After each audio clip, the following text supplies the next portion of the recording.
സുന്ദരപുരുഷൻ എന്ന് പറയുന്ന ഒരു സിനിമ പിന്നെ നിർമ്മിച്ചു അല്ലേ, പ്രൊഡ്യൂസറായിരുന്നു അന്ന്. പക്ഷെ അതിലൊരു നല്ലൊരു ക്യാരക്ടർ റോൾ ചെയ്യണമെന്ന് തോന്നിയില്ലല്ലോ, അതെന്താണ്? സുന്ദരപുരുഷൻ എന്ന് പറഞ്ഞ നിർമ്മാതാവായിട്ട് മാത്രമാണ് ഞാൻ അതിനകത്ത് നിന്നത്. ഒരു ഷോട്ടിൽ പോലും ഞാൻ അതിനകത്ത് വന്നിട്ടില്ല. ഓൺലി നിർമ്മാതാവായിട്ട് മാത്രമാണ് നിന്നത്. ഒരു കാര്യം, അതിനകത്ത് സുരേഷ് ഗോപിയാണ് അതിനകത്ത് ഡബ് ചെയ്തിട്ടുണ്ട്. ചേച്ചിയാണ് അതിനകത്ത് നായിക ഡബ് ചെയ്തിരിക്കുന്നത്. അപ്പോൾ അതിനകത്ത് എനിക്ക് പറ്റിയൊരു ക്യാരക്ടർ ഉണ്ടായിരുന്നില്ല. യഥാർത്ഥ കാര്യം അതായിരുന്നു. ആദ്യം ഉദയനും സിബിയും ബാലു കിരിയത്ത് ചേട്ടനും കൂടെ ഈ കമ്പനിയിൽ എന്നെ ഹീറോ ആയിട്ടുള്ള ഒരു സിനിമയായിരുന്നു ആദ്യം പ്ലാൻ ചെയ്തിരുന്നത്. എഴുതിയതാണ്, ബാലുവേട്ടൻ്റെ ഡയറക്ഷൻ ചെയ്യാൻ പോയതാണ്. പക്ഷേ എന്തോ ഒരു സ്വയം എനിക്ക് തോന്നി. കാരണം എന്ന് വെച്ച് കഴിഞ്ഞാൽ അതൊരു സമയമായിട്ടില്ല. അല്ലെന്നുണ്ടെങ്കിൽ അങ്ങനെ ഒരു ഹീറോ കളിക്കാൻ പറ്റത്തില്ല. പൈസ പോകുന്നതിനേക്കാൾ ഉപരി നമ്മൾ വന്നു കഴിഞ്ഞാൽ ജനം ചിലപ്പോൾ അക്സെപ്റ്റ് ചെയ്തില്ല എന്നിരിക്കും. അങ്ങനെയാണ് ആ പ്രോജക്റ്റ് ഞങ്ങൾ മാറ്റി വെച്ചിട്ടാണ് ജോസ് തോമസിനെ കൊണ്ട് ഈ ഒരു പ്രോജക്റ്റിലോട്ട് എത്തിയത്. അന്ന് എഴുതി വെച്ച ആ ഒരു സ്ക്രിപ്റ്റ് ഇപ്പോഴും ഇരിക്കുന്നുണ്ട്. ഉദയനും സിബിയും എഴുതി ആ സ്ക്രിപ്റ്റ് അങ്ങനെ തന്നെ ഇരിപ്പുണ്ട്. പക്ഷേ എനിക്കപ്പോൾ പ്രൊഡ്യൂസ് ചെയ്തുകൊണ്ട് എനിക്കതിൽ മാത്രം ശ്രദ്ധിക്കാൻ പറ്റി. അത്യാവശ്യം നല്ല സ്ട്രെയിൻ ഫീൽ ചെയ്തില്ല അല്ലേ? ഒട്ടും ഫീൽ ചെയ്തില്ല. കാരണം എന്ന് വെച്ച് കഴിഞ്ഞാൽ അത് നല്ല എന്താ ഒരു ഹോളിഡേ ഒരു ഇതുപോലെ എല്ലാവരുമായിട്ട് നല്ല കമ്പനിയും കാര്യങ്ങളും അന്ന് അത്യാവശ്യം കുഴപ്പമില്ലാതെ ആ സമയത്ത് ഫണ്ടും കാര്യങ്ങളും ഒക്കെ ഉള്ളതുകൊണ്ട് നല്ല രീതിയിൽ അത് എടുക്കാൻ പറ്റിയത്. എന്താണ് ഉദ്ദേശിച്ചത്? കിങ് ക്യൂൺ മാത്രമല്ല, അതിൽ കുറേ അർത്ഥങ്ങളുണ്ട്. Keep quiet. അത് കൂടാണ്ട് ഇതിന്റെ ക്ലൈമാക്സിൽ കേക്ക് എന്താന്നുള്ള വേറെ ഒരു ഓഡിയൻസിന് മനസ്സിലാക്കാനായിട്ടുള്ള ഒരു ഇതുണ്ട്. അതെന്താണെന്ന് ഞാൻ പറയുന്നില്ല, തിയേറ്ററിൽ പോയിട്ട്. അത് പുതിയതായി വരുന്ന സംവിധാനം അല്ലെങ്കിൽ നിർമ്മാണ രംഗത്തേക്ക് വരുന്നവരെ ശരിക്കും ആരാണ് പരാജയപ്പെടുത്താൻ ശ്രമിക്കുന്നതെന്ന് തോന്നുന്നു? ആരാണ് പരാജയപ്പെടുത്താൻ ശ്രമിക്കുന്നതെന്ന് വെച്ചാൽ എനിക്ക് തിയേറ്റർ ആണോ, ഡിസ്ട്രിബ്യൂട്ടേഴ്സ് ആണോ, ആരാണ്? എനിക്ക് അങ്ങനെ ചോദിക്കുകയാണെങ്കിൽ എനിക്ക് ഒരു ഉത്തരം പറയാനായിട്ട് എനിക്ക് ബുദ്ധിമുട്ടുണ്ട്. എനിക്കത് പറ്റത്തില്ല. കാരണം ഈ സിനിമയെ സംബന്ധിച്ച് 1.5 മാസം മുമ്പ് ഇത് റിലീസിങ് ഡേറ്റ് ഓൾറെഡി നമ്മൾ പ്ലാൻ ചെയ്തിരുന്നതാണ്. അപ്പോൾ ഇതിനെ കുറച്ച് രണ്ടാമത് കുറച്ച് പോപ്പ് സോങ് അങ്ങനെ കുറേ കാര്യങ്ങൾ നമ്മളിത് മലയാളം, തമിഴിലും തെലുങ്കിലുമായിട്ടായിരുന്നു നമ്മൾ പ്ലാൻ ചെയ്ത് വെച്ചിരുന്നത്. അപ്പോൾ ഇതിനകത്ത് വർക്ക് ചെയ്തിരിക്കുന്നതാണെങ്കിലും എഡിറ്റിംഗ് ചെയ്തിരിക്കുന്ന ഇന്ത്യയിലെ നമ്പർ 1 എഡിറ്ററാണ് ആന്റണിയാണ് ഇതിനകത്ത് എഡിറ്റ് ചെയ്തിരിക്കുന്നത്. പുള്ളിക്കാരൻ കൊച്ചടിയാൻ, ശങ്കർ സാറിൻ്റെ പിന്നെ വിജയുടെ തലൈവ, ഈ 3 ബിഗ് ബഡ്ജറ്റ് മൂവീസും ഒരേ സമയം ചെയ്യുന്ന സമയത്താണ് ഞാൻ ആന്റണീനെ പോയിട്ട് കാണുന്നത്. പുള്ളിക്കാരൻ ആദ്യം എനിക്ക് ടൈമില്ല, മലയാളം പടം ചെയ്യാൻ പറ്റില്ല. പിന്നെ ബൈജുവിന് മലയാളം പടത്തിലേക്ക് കരുതി വെച്ചിരിക്കുന്ന ഒരു ബഡ്ജറ്റ് അല്ല ഞാൻ തമിഴിൽ നിന്ന് എഡിറ്റിങ്ങിന് വാങ്ങുന്നത്. അപ്പോൾ എനിക്കത് എന്തായാലും പുള്ളിനെ കൊണ്ട് ചെയ്യിക്കണമെന്നുള്ളൊരു വലിയ ആഗ്രഹമുണ്ട്. കാര്യം ആദ്യമായിട്ട് സംവിധാനം ചെയ്യുന്ന സിനിമ. അപ്പോൾ പുള്ളി ഇതിൻ്റെ റെഷസ് എല്ലാം കണ്ടു. ഞാൻ കഥ പറഞ്ഞു, പുള്ളിക്ക് ഭയങ്കര ഇഷ്ടമായി. പുള്ളി പറഞ്ഞു ഞാൻ ഇതിൻ്റെ ഇടയിൽ സമയം കണ്ടെത്തി ചെയ്തു തരാമെന്ന്. ഒരു സിനിമ എടുക്കുമ്പോൾ അതിൽ ഒരു കോംപ്രമൈസും പാടില്ല എന്നുള്ളത് എനിക്കൊരു, കാരണം ചിലപ്പോൾ ഒരു സിനിമയെ ചിലപ്പോൾ സംവിധാനം ചെയ്യാൻ പറ്റുള്ളൂ. അങ്ങനെ ഒരു അവസരം ദൈവം കൊണ്ട് എത്തിക്കും. മാക്സിമം അത് നല്ല രീതിയിൽ എന്തൊക്കെ ചെയ്യാൻ പറ്റും ആ രീതിയിൽ ചെയ്ത ഒരു സിനിമയാണ്. അങ്ങനെ 27-ാം തീയതിയാണ് ഈ സിനിമ. സെപ്റ്റംബർ 27-ാം തീയതി നമ്മൾ റിലീസിങ് അനൗൺസ് ചെയ്തു. ഒരു ലിസ്റ്റ് എന്നോട് പറഞ്ഞില്ല. ഈ ലിസ്റ്റിംഗ് എടുത്ത് എൻ്റെ കയ്യിലോട്ട് വന്നപ്പോൾ നോക്കിയപ്പോൾ 26 സ്റ്റേഷൻ കേരളത്തിലെ, അതിലും 4-5 നല്ല തിയേറ്ററുകളുണ്ട്. അതിലും കൂടുതലും അടിസ്ഥാന സൗകര്യങ്ങളൊക്കെ ഇല്ലാത്ത പല തിയേറ്ററിൻ്റെ ഡേറ്റാണ് കിട്ടിയത്. അത് എനിക്ക് കുഴപ്പമില്ല. 27 തിയേറ്റർ നല്ല അഭിപ്രായം അറിഞ്ഞു വന്നു കഴിഞ്ഞാൽ കളക്ഷൻ പിന്നെ കയറാവുന്നേ ഉള്ളൂ. അതുപോലും ഒരു ഷോയൊക്കെയാണ്, ഒരു നോൺ ഷോ മാത്രമുള്ള ഒരു സ്റ്റേഷൻ, 2 ഷോ, ഒരു ഫസ്റ്റ് ഷോയാണ്. അപ്പോൾ ആൾക്കാർക്കിത് ഏത് ഷോയാണ് അല്ലെങ്കിൽ അത് അങ്ങനെ പോട്ടെ എന്ന് വെക്കാം. പക്ഷേ ഇവർ ഒട്ടിച്ചത് പോലും വെള്ളിയാഴ്ച ശനിയാഴ്ച കൊണ്ടാണ്. പോസ്റ്റർ പോലും കംപ്ലീറ്റ് ഒട്ടിച്ച് പലതിൽ പോലും സ്ലിപ്പും കാര്യങ്ങളും പോലും ഇല്ല. എവിടെയാണ് കളിക്കുന്നതെന്ന് പോലും അറിയില്ല. ബൈജു ഒരു തിയേറ്റർ ഉടമസ്ഥനും കൂടിയാണ് അല്ലേ? തീർച്ചയായിട്ടും. അത് ഏറ്റവും നല്ല തിയേറ്ററിനുള്ള അവാർഡ് വാങ്ങിയ തിയേറ്ററാണ് സാനിയ തിയേറ്റർ. അതെ. ഇതേ സമയം തന്നെ നമുക്ക് തിയേറ്റർ ഉള്ളതുകൊണ്ട് ഒരു ഗുണം എന്താണെന്ന് വെച്ച് കഴിഞ്ഞാൽ ആ തിയേറ്ററിൽ ഹൗസ്ഫുള്ളായിട്ട് ഇപ്പോഴും പോയിക്കൊണ്ടിരിക്കുന്നുണ്ട്. അത് എൻ്റെ സിനിമ വന്നു കഴിഞ്ഞാൽ സാധാരണ കോവിലും കാര്യങ്ങളാണ് പണ്ടേ മുതലേ. അത് ഏത് നാട്ടിലും അങ്ങനെയാണല്ലോ. അപ്പോൾ എൻ്റെ സിനിമ കാണാൻ വേണ്ടിയിട്ടല്ല, അത് നല്ല സിനിമ ആയതുകൊണ്ട് മാത്രമാണ് അവിടെ ആൾക്കാർ നെട്ടൂര്, ഫോർട്ട് കൊച്ചി അടക്കം, മുഹമ്മ, ആലപ്പുഴ എന്ന് വരാം. അത് പണ്ടേ മുതൽ ആ തിയേറ്ററിൽ അത്രയും ദൂരത്തു നിന്നൊക്കെ ആൾ വരും. അവർ വരുന്നുണ്ട്, അവിടെ കാണുന്നുണ്ട്. കണ്ട ആൾക്കാരൊക്കെ എല്ലാം ഗംഭീര അഭിപ്രായം പടം കഴിയുമ്പോൾ എണീറ്റ് നിന്ന് കൈയടിച്ചിട്ടാണ് പോകുന്നത്. മക്കൾ എന്ത് പറഞ്ഞു സിനിമ കണ്ടിട്ട്? മക്കൾക്കൊക്കെ ഇഷ്ടപ്പെട്ടു. മക്കളെ ഞാൻ ആദ്യം പോലെ തന്നെ എൻ്റെ ബാക്കിയുള്ള വർക്ക് എടുക്കുമ്പോഴേക്കും ജോണൊക്കെ ജോൺ അനിയൻ്റെ മക്കളൊക്കെ ഉണ്ട്, ചെറിയ പിള്ളേരല്ല. അപ്പോൾ അവർക്കൊന്നും സിനിമയെക്കുറിച്ചില്ലെങ്കിലും അവരൊക്കെ ഭയങ്കര സന്തോഷവും കാര്യങ്ങളായിരുന്നു. അവരൊക്കെ ഭയങ്കര സന്തോഷത്തോടുകൂടി അത് സ്വീകരിച്ചു. സിനിമ കണ്ടപ്പോഴും കൂട്ടുകാരികൾ, മോളുടെ ഫ്രണ്ട്സ് ഒക്കെ ആണെങ്കിലും എല്ലാവരും സിനിമ പലരും വന്ന് കണ്ടു. അപ്പോൾ അത് തന്നെ ഒരു വലിയതാണ്. എൻ്റെ ഡാഡി സിനിമയ്ക്ക് ഭയങ്കര എതിർപ്പായിരുന്നു. സിനിമ എന്ന് പറഞ്ഞു കഴിഞ്ഞാൽ തിയേറ്ററും കാര്യങ്ങളൊക്കെ ഓക്കെ, ഒരു സിനിമ നിർമ്മിക്കുക അല്ലെന്നുണ്ടെങ്കിൽ അഭിനയിക്കുക, സംവിധാനം, ഇതൊക്കെ പുള്ളിക്കാരന് ഒട്ടും താല്പര്യമില്ലാത്തതാണ്. എന്നോട് അങ്ങനെ സിനിമ എടുത്തപ്പോൾ മുതൽ തന്നെ ഭയങ്കര പ്രശ്നവും കാര്യങ്ങളായിരുന്നു. സിനിമ കണ്ട് അന്ന് രാത്രി തന്നെ പുള്ളി അന്ന് പാർട്ടിയും കാര്യങ്ങളൊക്കെ നടത്തി. കാര്യം അതൊക്കെ നമുക്ക് വലിയൊരു എന്താ പറയുക, അതൊരു അഭിമാനമാണ്, സന്തോഷമാണ്. അതൊരു നമ്മൾ അംഗീകരിക്കുന്നതിൻ്റെ ഒരു തുല്യം. അതൊരു മോശം സിനിമയായിരുന്നെങ്കിൽ പുള്ളിക്കാരൻ അത് എന്നെ പറയുന്ന ചീത്തയുടെ ഇത് കൂടുതലായാൽ.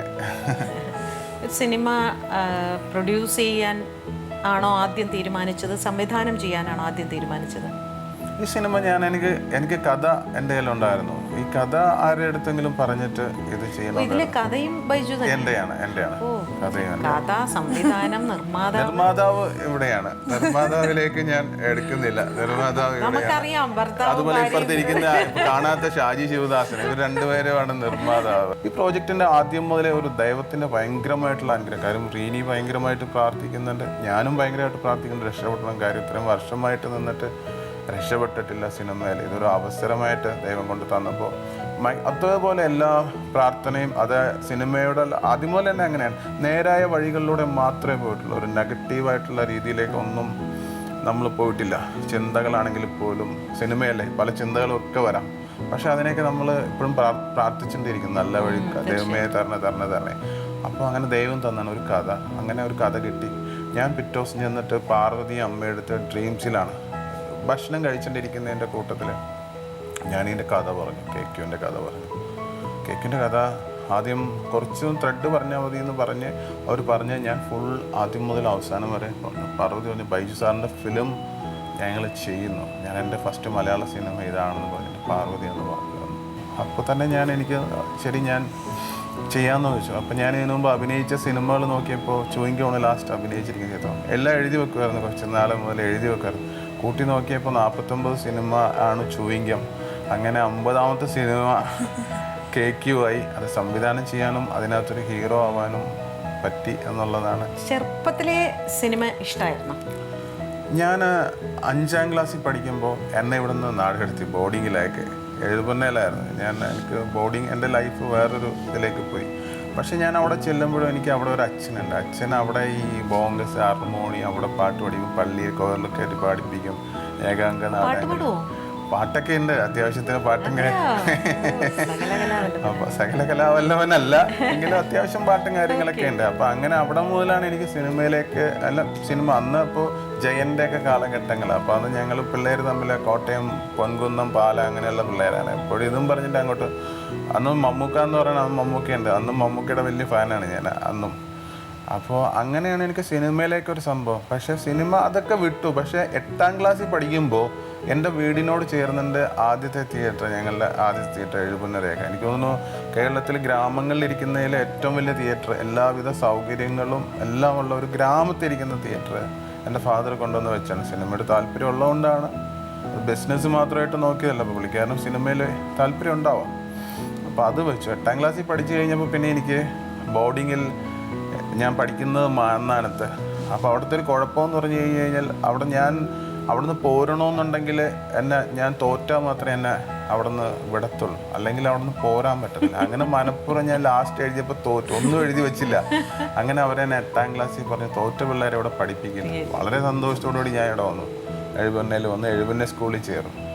അപ്പോൾ ഞാനത് സിനിമ എന്നുള്ള മാത്രമേ ഉണ്ടായിരുന്നുള്ളൂ അങ്ങനെ. അപ്പം ഞാൻ പിന്നെ അവിടെ നിന്ന് ഡോർ തുറന്നിടും. അപ്പോൾ AC ഒന്നും അല്ല. അപ്പോൾ രാത്രി സ്ഥിരം ഫസ്റ്റ് ഷോ കഴിഞ്ഞ് കഴിഞ്ഞാൽ ലൈറ്റ്, പിന്നെ രാത്രി കഴിഞ്ഞാൽ ഡോർ തുറന്നിടും. കാര്യം ചൂട് ഇതായി കഴിയുമ്പോൾ.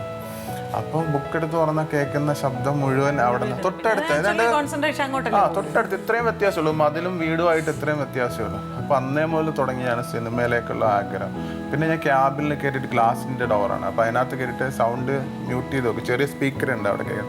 എന്നിട്ട് ഇവരുടെയൊക്കെ ശബ്ദം അനുകരിക്കും. ചുമ്മാ ഡബ് ചെയ്യുന്നത് അറിയാലോ. അതേപോലെ അങ്ങനെ അനുകരിക്കും. അപ്പോൾ അങ്ങനെയൊക്കെ സിനിമയോട് എനിക്ക് ഭയങ്കര ഇഷ്ടമായിരുന്നു. അതിനുശേഷം ധനുർവേദം എന്ന് പറഞ്ഞ സിനിമ ഞാൻ ഫസ്റ്റ് PDC പഠിക്കുമ്പോൾ, എനിക്ക് 24 വർഷമായി ഇപ്പോൾ. ഗണേശനാണ് അതിനകത്ത് നായകൻ, ശാന്തികൃഷ്ണ നായിക, ആലപ്പി രംഗനാഥ്. കോളേജിൽ പഠിക്കുമ്പോൾ ഞാൻ അന്ന് ആ സെറ്റിൽ പോയിട്ട് അവിടെ നിന്ന് ഹരിപ്പാട ഷൂട്ടിങ്. ആ സിനിമ നടന്നില്ല, അന്ന് നടന്നു, പക്ഷേ ഇടയ്ക്ക് വെച്ച് നിന്നുപോയി. അതാണ് എൻ്റെ ഒരു ആദ്യത്തെ ഞാനൊരു സെറ്റിൽ പോയിരിക്കുന്ന സിനിമ. അതിനുശേഷം വിശ്വംഭര സാറിൻ്റെ ഇരിക്കും MD ഔത്തൻ്റെ ഫസ്റ്റ് ബെല്ല് അഭിനയിക്കുമ്പോൾ എങ്ങനെയാണെന്ന് വെച്ച് കഴിഞ്ഞാൽ അത് ഞാനൊരു ഭ്രാന്തനായിട്ടാണ്. ഞങ്ങളെല്ലാവരും ഭ്രാന്തന്മാരാണ്. ഹരിശ്രീ യശോൻ്റെയൊക്കെ എനിക്കൊന്നും ആദ്യത്തെ ആ കാലഘട്ടങ്ങളിൽ ഹരിശ്രീ യശോൻ, സലിം ബാവ, അങ്ങനെ ഒരുപാട് ആർട്ടിസ്റ്റുകൾ എല്ലാവരും മെൻ്റൽ, ജയറാം, ജഗദീഷ്, എല്ലാവരും മെൻ്റൽ ക്യാരക്ടറാണ് അതിനകത്ത് ചെയ്തിരിക്കുന്നത്. അപ്പോൾ അതിനകത്താണ് ഒരു റോൾ മീൻസ് അങ്ങനെ ഒരു റോളിലോട്ട് കയറിയത് ഫസ്റ്റ് ബെല്ല് എന്നുള്ള സിനിമയിൽ. അത് ബെന്നി പി നേരമ്പലത്തിൻ്റെ ഫസ്റ്റ് കഥയാണ്. അപ്പോൾ അതിൽ അന്ന് എനിക്ക് തോന്നുന്നു ഞങ്ങൾ തിയേറ്ററിൽ ഫോട്ടോ കാർഡ് വയ്ക്കും. ഫോട്ടോ കാർഡ് ഇപ്പോഴും ഉണ്ട്, ഫോട്ടോ കാർഡ് കണ്ടിട്ടില്ലേ തിയേറ്ററിൽ? ഫോട്ടോ കാർഡ് വയ്ക്കും. അപ്പോൾ അന്നൊക്കെ വലിയ നമ്മളൊന്നുമല്ല. അപ്പോൾ ഞാൻ എന്താ വെച്ചാൽ ഞാനന്ന് മതിലിനരിയിൽ സണ്ണി എന്ന് പറഞ്ഞാൽ ഞങ്ങളുടെ ഒരു സ്റ്റുഡിയോ ഉണ്ട്, സണ്ണി സ്റ്റുഡിയോ. അപ്പോൾ ഈ പുള്ളിക്കാരനെ പോയിട്ട് ഞാൻ ഇതിൻ്റെയൊക്കെ ടെസ്റ്റ് എനിക്കിപ്പോഴും ഉണ്ട്. ഞാൻ കണ്ണിൻ്റെ ഇവിടെ കറുത്തിട്ട് ആയിരിക്കണം, കാര്യം ആ ഒരു മെൻ്റൽ അങ്ങനത്തെ ഒരു ക്യാരക്ടറാണ്. അപ്പോൾ ഞാൻ അവിടെ ഈ കരിയുണ്ട്, ഈ പശ കുറുക്കാൻ വെച്ചിരിക്കുന്ന കരിയൊക്കെ ഇട്ടിട്ട് ഞാൻ സ്വന്തമായിട്ട് മേക്കപ്പ് ചെയ്ത് കരിയിട്ട് ആ ഡ്രസ്സ് ഞാൻ കൊണ്ടുവന്നു. ആ കോസ്റ്റ്യൂം ഞാൻ എൻ്റെ വീട്ടിൽ ആദ്യമായിട്ട് അഭിനയിച്ച് കിട്ടിയ കോസ്റ്റ്യൂം. അങ്ങനെ തന്നെ ആ കോസ്റ്റ്യൂമൊക്കെ ഇട്ട് ഇങ്ങനെ ഫോട്ടോ എടുത്ത് തന്നിട്ട് ഒരു ഫോട്ടോ കാർഡ് ചുരണ്ടി മാറ്റിയിട്ട് ഹരിശ്രീ യശോൻ്റെ ആരുടെ ജഗദീഷിൻ്റെ ആണെന്ന് തോന്നുന്നു, ജഗദീഷിൻ്റെ ഇത് മാറ്റിയിട്ട് എൻ്റെ സണ്ണീനെ കൊണ്ട് എടുപ്പിച്ച് ഫോട്ടോ അവിടെ കൊണ്ട് ചേർപ്പിച്ച് വെച്ചിട്ട് അന്ന് അപ്പോൾ ഞാൻ ഗ്ലാസിൻ്റെ അവിടെ നിൽക്കുക ഇങ്ങനെ കേൾക്കാനായിട്ട്. ആദ്യമായിട്ടൊരു മുഖം ഞാൻ തന്നെ ഒട്ടിച്ചു വെച്ച് ഇതിൽ നിന്ന് എന്താണ് കേൾക്കുന്നത് എന്നുള്ള കേൾക്കാനായിട്ട്. അങ്ങനെ ഒരുപാട് കഷ്ടപ്പാടുകൾ സിനിമയിൽ ഞാൻ വന്നാണ്. പക്ഷെ ഇന്നിപ്പോൾ ദൈവം അതുകൊണ്ട് വീട്ടിൽ നിന്ന് കിട്ടിയിട്ടുണ്ടോ, വഴക്കം കിട്ടിയിട്ടുണ്ടോ ഈ സിനിമ? ഒരുപാട് കിട്ടി. ഒരുപാട് വഴക്കിനേക്കാൾ മാത്രമല്ല, വീട്ടുകാരും ബന്ധുക്കളും ഒക്കെ ഒരുപാട് കേട്ടാൽ ഇത് ചെയ്യുന്ന രീതിയിൽ ഒരുപാട് കാര്യം. അവർക്ക് നല്ലതിന് വേണ്ടിയായിരുന്നു, ഞാൻ മോശമായിട്ടല്ല, നല്ലതിന് വേണ്ടിയിട്ട്. ഇത്രയും സൗകര്യങ്ങളും എല്ലാം ഉണ്ടായിട്ട് എന്തിന് സിനിമ എന്നും പറഞ്ഞിട്ട് ഇങ്ങനത്തെ 1.5 സീൻ അഭിനയിക്കാൻ നടക്കും എന്നുള്ള ചിന്ത അവർക്ക് തീർച്ചയായിട്ടും ഉണ്ടാവും. ഇപ്പോൾ ഇവൾക്കുണ്ടാവും, ഇവളുടെ റീനിക്ക് ഉണ്ടാവില്ല, റീനിയുടെ വീട്ടുകാർക്കുണ്ടാവും, എല്ലാവർക്കും ഉണ്ടാവും. അതൊക്കെ ഭയങ്കരമായിട്ടുള്ള ഒരു ഇതാണ്. അപ്പോൾ അത്രയും ഇന്നിപ്പോൾ എനിക്ക് സന്തോഷം. ഇന്നിരിക്കുമ്പോൾ കേരളത്തിൽ എവിടെ നോക്കിയാലും നമ്മൾ ഇതുപോലെ ചുരണ്ടി മാറ്റി ഒട്ടിച്ച സ്ഥാനത്ത് ദൈവമായിട്ട് എല്ലാ പോസ്റ്ററുകളും കാര്യങ്ങളിലും ഒക്കെ അതൊക്കെ ഒരു തന്ന എന്താ പറയുക, സംഭവിക്കും തീർച്ചയായും. പക്ഷെ നമ്മൾ അതിനുവേണ്ടി കഠിന പ്രയത്നം ചെയ്യണം എന്നുള്ളത്. കഠിന പ്രയത്നം ചെയ്ത് ഞാൻ പറഞ്ഞ പോലെ ആ ഇത് ഒരിക്കലും നമ്മൾ അവിടെ ചെന്ന് എത്താൻ